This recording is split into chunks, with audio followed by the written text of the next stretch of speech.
గుంటూరు జిల్లాలో ఎంక్వైరీ పేరుతో ఓ వ్యక్తిని పోలీస్ స్టేషన్కు తీసుకువెళ్లి పోలీసులు చితకబాదారు. పుచ్చలపల్లి సుందరయ్య నగర్కు చెందిన షేక్ బాజీపై పోలీసులు లాఠీజులుం చేశారు. నల్లపాడు పోలీసులు మాట్లాడదామని నిన్న సాయంత్రం 6 గంటలకు తీసుకువెళ్లి లాఠీలతో చితకబాదారని బాధితుడి భార్య జాన్ బి ఆవేదన వ్యక్తం చేశారు.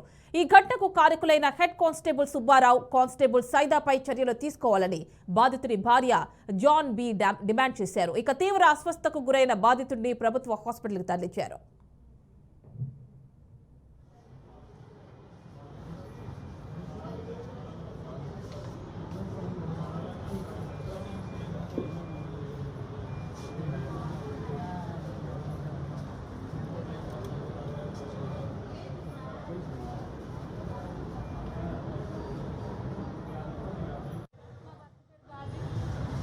పుచ్చలపల్లి సుందరయ్య నగర్ సార్. అక్కడ సిపిఎం పార్టీ వాళ్ళు 17 సంవత్సరాల నుంచి ఉంటున్నాము.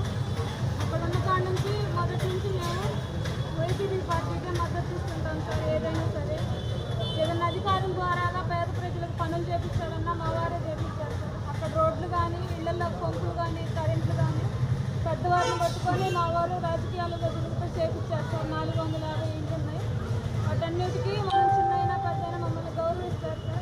గతంలో నా భర్త పేరు చెడు పేర్లు ఉన్నా కూడా ఇప్పుడు అన్నీ మానుకొని శుభ్రంగా పెద్దవాళ్ళ పక్కన తిరుగుతున్నాడు సార్. ఆ పేరు కూడా పోవాలని ఇప్పుడు కేవలం వైసీపీ పార్టీ గెలవబోతుంది. వైసీపీ పార్టీలో తిరగనీయకుండా చేయాలని పోలీసులు వారు పిలిపించి దారుణంగా కొట్టి రాత్రి అతని పరిస్థితి. ఎవరు పిలిపించారు? ఏ ఊరు police station? Nallapadu police station sir. ఒక అతని పేరు సైదా, ఒక అతని పేరు సుబ్బారావు. ఎవరు వాళ్ళు? కానిస్టేబుల్లే సార్. వాళ్ళిద్దరు కానిస్టేబుల్లే. నమ్మకంగా పిలిపించారు సార్. వెళ్ళారు స్టేషన్కి రాగా అని. అతని కడుపులో ఏముందో ఏమో సార్. అతనేమో జనసేన సార్, ఒక అతనేమో టీడీపీ సార్. ఏదో నీకు రాజకీయాలు ఇంత ఎదుగుబాటు అని అది అని గతంలో చాలాసార్లు అనుకుంటారు. ఎవరు వాళ్ళు?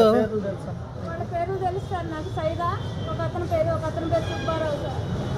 నీకు ఇంత ఎదుగుదల, ఇంత పేరు ప్రతిష్టలు బాగానే పేరు వస్తుంది, రాజకీయాల్లో బాగానే తిరుగుతున్నావేరా అని ఇంతకుముందు గతంలో అనేవాళ్ళు సార్.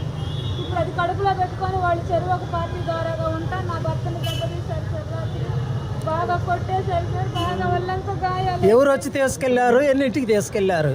ఈయనే వెళ్ళాడు సార్. స్టేషన్ పిలిపిస్తే నమ్మకంగా పిలిపించి కొట్టేశారు సార్. ఇప్పుడు ఇక్కడికి ఎవరు తీసుకొచ్చారు? ఇక్కడ పోలీసులే తీసుకొచ్చారు సార్ హాస్పిటల్కి. బాగా దెబ్బలతో తీవ్రంగా ఉన్నాడు. రాత్రి ఆర్ఎంపీ డాక్టర్ని పిలిపించి ఇంజక్షన్ చేసి మాకు కూడా తెలియలేదు సార్. లోపల చనిపోతాడు అనుకున్నాను. కనీసం మంచినీళ్ళు కానీ, నా బిడ్డలు కానీ, నన్ను కానీ బాగాలేదు సార్. ఎవరు కూడా కనీసం మెట్లు కూడా దక్కలేదు.